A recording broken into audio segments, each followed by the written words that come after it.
कैकेयी कहती हैं, अपराधीन मैं हूं तात तुम्हारी मैया।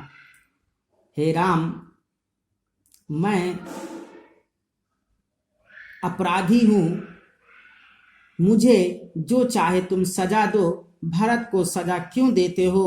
तुम्हें वन भेजने में वास्तविक अपराधी तो तुम्हारी ही माता है राम, इसलिए दंड की भागी माँ है। भरत को तुम दंड क्यों दे रहे हो? इसलिए तुम मुझे जो चाहे सजा दे लो, किंतु घर को लौट चलो। हे राम, यदि तुम ऐसा नहीं करोगे तो भरत के लिए दंड स्वरूप ही होगा। फिर यह कौन सा न्याय है कि अपराध मैं करूं और सजा तुम भरत को दो, सजा भरत भोगे? इसमें तो अन्याय ही होगा। हे राम, मेरी बात मानो और घर को लौट चलो। आगे कैकेयी देखे किस प्रकार से अपनी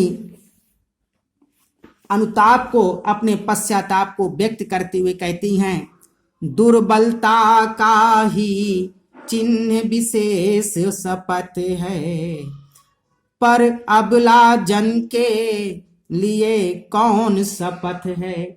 हे राम, शपथ सौगंध खाना यद्यपि व्यक्ति की कमजोरी का प्रमाण होता है। हे राम, शपथ या सौगंध खाना व्यक्ति की कमजोरी का प्रमाण है, तथा मुझ अबला के लिए सौगंध खाकर अपनी बात को प्रमाणित करने के अतिरिक्त और कोई उपाय नहीं है। हे राम, मुझ अबला जन के लिए, मुझ जैसी अबला सहाय के लिए और कौन सा पथ माने रास्ता है? इसलिए मैं सौगंध खाकर अपनी बात को प्रमाणित कर रही हूं। प्रमाणित करने के अतिरिक्त और मेरे पास कोई उपाय नहीं है, इसलिए मैं सौगंध खाकर कहती हूं। क्या कहती हूं? देखिए क्या कहती है कैकेयी, यदि मैं उसकाई गई भरत से हो, तो पति समान ही स्वयं पुत्र भी खोऊं। कि हे राम, मैं सौगंध खाकर कहती हूं कि अगर भरत ने मुझे उस्काया हो, मुझे फुसलाया हो, बहलाया हो कि माता मेरे लिए अयोध्या की राजगद्दी मांग लो और राम को, भैया को वन मांग लो, तो जिस प्रकार से मैंने अपने पति को खो दिया, उसी प्रकार से मैं अपने पुत्र को भी खो दूं। मेरा पुत्र भी संसार में मेरा साथ छोड़कर स्वर्गलोक का वासी हो जाए, उसे मैं खो दूं। देखे आगे कैकेयी क्या कहती हैं। कैकेयी की ऐसी वाणी को जब सब लोग सुनते हैं तो सब भावुक हो जाते हैं और कहते हैं कि रुक जाओ, अब मत कुछ कहो। तो कैकेयी क्या कहती है, ठहरो मत रोको मुझे, कहूं सो सुन लो, पावो यदि उसमें सार, उसे सब चुन लो।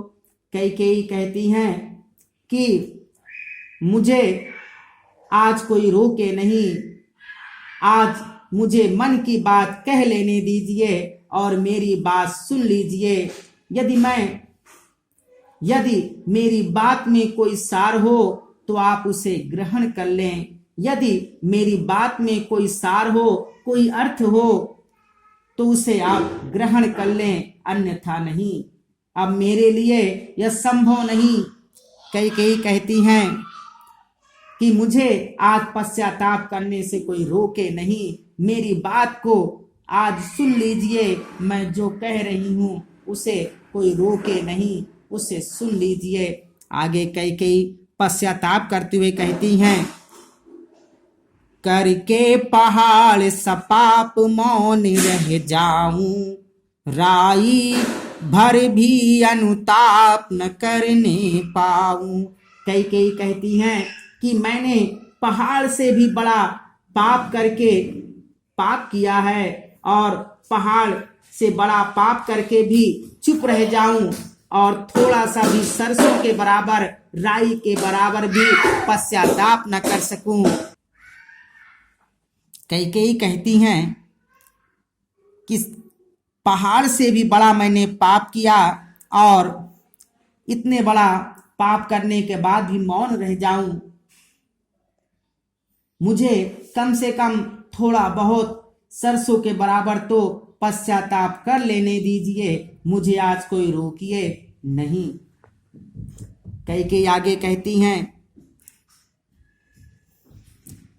राई भर भी अनुताप न करने पाऊं कि अगर आप सब मुझे रोकेंगे तो क्या मैं पश्चाताप कर पाऊंगी? नहीं, इसलिए आज मुझे कोई रोके नहीं। जो मैं कहती हूँ सब सुन लें, अगर उसमें कोई सार निकले तो उसे ग्रहण कर लें और मुझे पश्चाताप करने दीजिए। मैं आज थोड़ा बहुत तो कम से कम अपने घृत कार्य का पश्चाताप कर लूं। देखिए किस प्रकार सा कैकेयी